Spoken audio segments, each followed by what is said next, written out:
Hi and welcome to this week's episode of Ref Lounge. Well, it seems to have been a really exciting weekend. I'm on my own this week, so you've just got myself, Simon Hall, grassroots referee, discussing various things that our elite referees have done. I do have Keith's verdicts on a few different areas which I'll be expressing in this, and hopefully there'll be some good tutorial bits in there for young up-and-coming referees, or shall I say up-and-coming referees. Okay, so I'm going to start with Darren England. Okay. Game number 1 in the Premier League, okay, which is an amazing achievement for Darren. So for those who don't really know, Darren was actually a Premier League assistant and FIFA assistant referee. So we got to travel all over and made the choice. And the choice was that he wanted to be the man in the middle. And he had to drop down, he's had to come all the way back through again, which I think is an amazing achievement. It's such drive to reach the top, and here he is doing his first Premier League game, which was Southampton and Wolves. So I've got a few little shots from this in particular, especially the penalty decision. Now originally Darren doesn't give the penalty decision, and he's correctly overruled by VAR to give the penalty. However, it's about what did he see to give that decision. Now the interesting thing is on this, and what I want you to look at is on this particular picture on here. If I expand that one on there and move them up there, what I've got is the start of this attack. And what we've got is Darren over here, we've got player there, and all these players in here that are in front of him at the moment. Now, the only thing I would actually say, if I was coaching Darren, which will never happen, is by far better referee than me, is that my movement now would be over here, because I've got the ball, and the chances are this ball we've got here. There is an option of the ball being played out here, but we've got an assistant that's going to cover that. So I would have liked to have seen Darren to be a little bit more further over on this particular break, because he has got the fitness, he's certainly got the speed, okay, actually on that one. So what I'm going to do is get rid of this, okay, and then bring up this particular one on here, okay, because as we can see now, Darren, where he was to where the penalty incident is, he will be looking through 1, 2 and actually 3 and 4 players to see if there's any on there, whereas had that sprint happened, he may have got a much better angle to have given this decision in real time. Okay, and then what I'm going to do is put that one up there, because as you can see now where Darren's carried on his run, okay, on here, you'll see now that he's still quite straight behind that one, because he's come through, not too much of an angle actually on that. Okay, now we do know when I pull this picture in on here is it was a penalty, although I can see why, because the ball's a good distance away, and initially you're wondering from behind, if you're looking at that fray on, is where exactly who's contacted who. Have we got a Wolves player contacting these guys, or these guys managed to get their bodies in between, and that's what you're looking at. And then lo and behold, it's correct, we've gone to penalty. But what I also want to do is look at this particular area on here, because on something like that you think your confidence is gone. No, there's Darren playing a great advantage. So the straightforward thing is on that particular area on there, is to look at it, think about it, and say, do you know what, here you go, I've got the right decision on a penalty eventually, and now we're going to get on with the game. So great speed, great fitness, great advantage on there. Okay, another little point here for match officials. Okay, so great, this is the penalty, okay. It's not the penalty I'm looking at, because the penalty's been taken, the penalty's been scored. But if you actually look over here, we've got the assistant referee who was positioned here running backwards to his line. Why does he run backwards? Because he's got full view on everything that's going on after the celebration, so he can back Darren up at any time if anything happened. So instead of the heading book, you see it at grassroots, heading book, let's start writing, or you know, they start walking back to the line. No, it's a really big sprint back to, I say sprint, running backwards, straight to the line, everything in view and ready to help out. So that is a really good tip and a good habit to get into about not turning your back on play. Okay, so we go from number 1 to 500 not out. So Mike Dean, okay, Arsenal, Sheff United, Mike Dean, 500 not out, fantastic achievement. We brought it up last Monday and it was great to get it out there, and obviously we spoke to a few press about that, and that was great to get it out there because this is a brilliant achievement. Mike Dean really on top of his game at the moment. Okay, although in saying that, there was one big incident at weekend. Do I think he was right or wrong? I actually think he was wrong. I do think that this is a penalty for Arsenal. I know what he's looked at, because what you do is you're going in and you're looking, you watch the defender, not the attacker, because then you can actually see whether there's contact or not. And if you notice, there is a flick of the foot, but he's withdrawing it, and then he's missed the knee, which has connected. The VAR not coming on that one is a little bit strange. It would have been looked at, but I don't understand why it wasn't overruled. I know they say it's not clear and obvious, so he would have said what he's seen. I've seen him pulling it out, and I think he's gone down too easy. It'd be something like that. And at the end of the day, they've missed a knee. I personally would have liked Mike to have gone to the monitor to have a look at that one, but as we all know, it's not allowed for penalties, only red cards. Very weird, very weird. But that's actually on there. But as a whole, it was a good game, but that was a penalty. But I would say to all Arsenal fans who feel aggrieved, they always do when it's Mike Dean, you know, they booed him beforehand when he hit 500 Premier League games, is on there. Have a look at the amount of chances you've had and shots that you had on goal and that you didn't score, and blame elsewhere other than blaming Mike Dean because he missed a knee, contact a knee. Alright, so it's a straightforward thing on there. So that was the Arsenal Sheff United game. West Ham Everton. Okay, this was refereed by Andre Mariner, someone whose style always intrigues me because it's so laid back, it's great.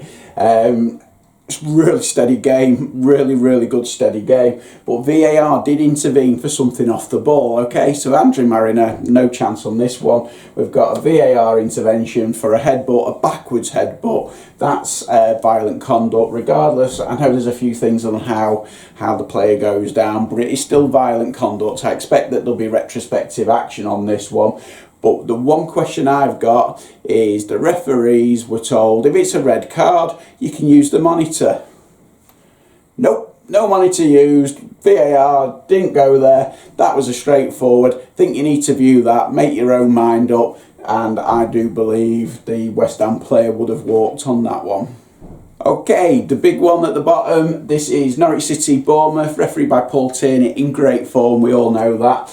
Okay, and different decisions that he did. The easy one was the red card, straight off the own cuff. I think it'd have been more of a surprise on that one, because as a referee you think, has he really just done that? Well, yes, we know that he did just really save that. On a footballing point of view, I know it was instinct and things, we do different things under pressure, but I think it'd be better to have gone 1-0 down and still have 11 on the pitch, but he will know that without a doubt. Then we had the breakthrough moment. Okay, Paul Tierney, we've got the red card here. He gave a yellow card, similar to Aubameyang, which was also Tierney. He's gone down here, he's viewed it, and he's gone red. Consistency, which is exactly what we wanted. Great use of the monitor and everything else. The only bit I queried about the monitor is where it is. I mean, I know grounds aren't built for these monitors, but we've got the assistant, fourth official, getting everyone away. We've got officials right next to it. I don't think that's a good thing or a bad thing. I'd like to think that that's a really bad thing on where that's positioned. But it's first season, they're the things that I think we need to iron out. So I think straightforward MLS version of it would be far better. But hey-ho, what are we? Okay, Graham Scott, the Manchester City Crystal Palace game. Okay, two incidents in this game. There was the two penalty shouts, one for either team. Okay, so we're going to look at this one first. This is the Zaha appeal for a penalty. Now, as you can see, running in on here, we've got Zaha just at the point of tackle. And on a still, you'll say, how can that not be a penalty? Well, actually, it's quite easy, really. Because, look at the angle that he was running at. So, literally, he will be running in this particular direction. So, if I go on to this on here, okay, so his aim is to be running in that direction, okay, on there. That's an unnatural. What he's done is he's put his foot across the front, waited for the contact, gone down. So I think that's a really good decision. It's not diving, there's been contact, but that foot there is deliberately gone over for me, because there's no way that that's a natural position of somebody running without putting the foot across.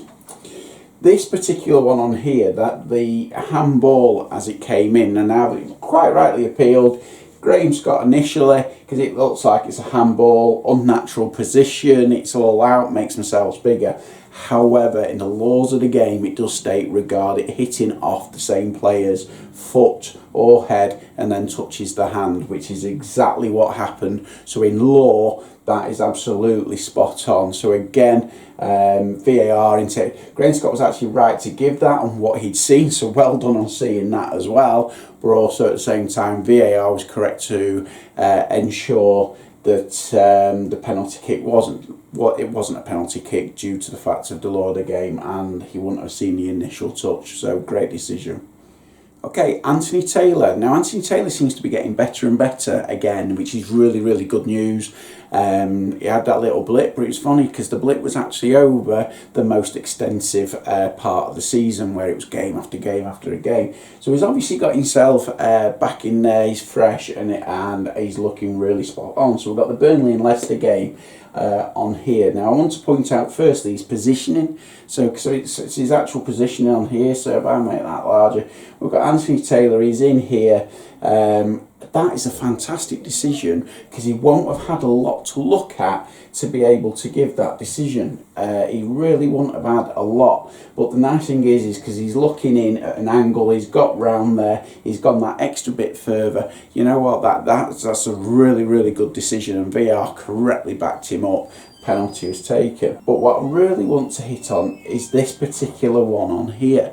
So for years we've spoke about the penalty and how many people are in the box at any one time. Look at this.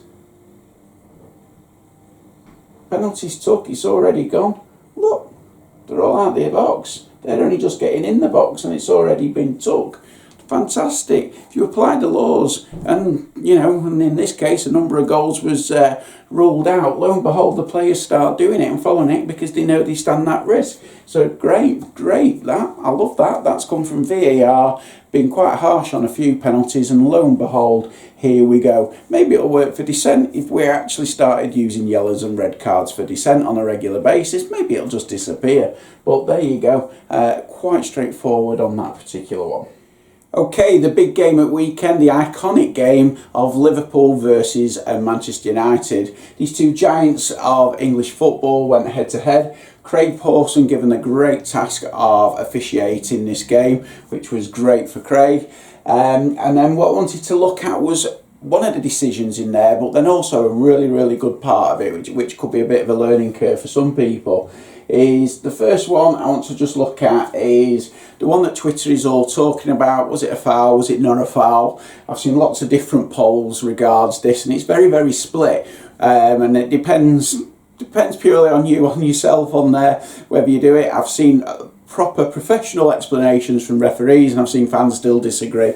It's a foul, okay, and it is a foul. And the fact that Virgil van Dijk keeps his eyes on the ball, it's irrelevant. He knows exactly where he's going and he knows exactly what he's going to do. And if I'm giving that foul on a Sunday morning in the centre circle, not one person's going to argue with me. Everyone's right as far as De Gea goes, good punch on that, and the ball's gone, and what have you. Be stronger, that's fair enough, but you still can't jump into a player, you really can't. And that's exactly what happened is on that particular one. So my view, I would have been given that in the centre circle, and I'd have been given it in the area as well. Okay, so that's my view on there. But what I really wanted to hit on with Craig was quite a really, really good plus point, and that was the fact that I felt Craig was spot on. Okay, at weekend. Okay, yes, controversy around that, but let's talk about the rest of the game and the fact that he wanted to allow the game to flow. Now this is great for both teams, and they were going at it completely hammer and tongs, because what I wanted to hit on, if I just pull this picture on here, this is Craig. Okay, so we've got a Craig here playing an advantage. Alright, so Liverpool are on the attack, and he plays an advantage on here, okay, and there were several little elements of that where he was playing advantage, and it's great to see when someone's doing this. But here we are, we're in the 93rd minute. And over here, we've got Alisson with the ball.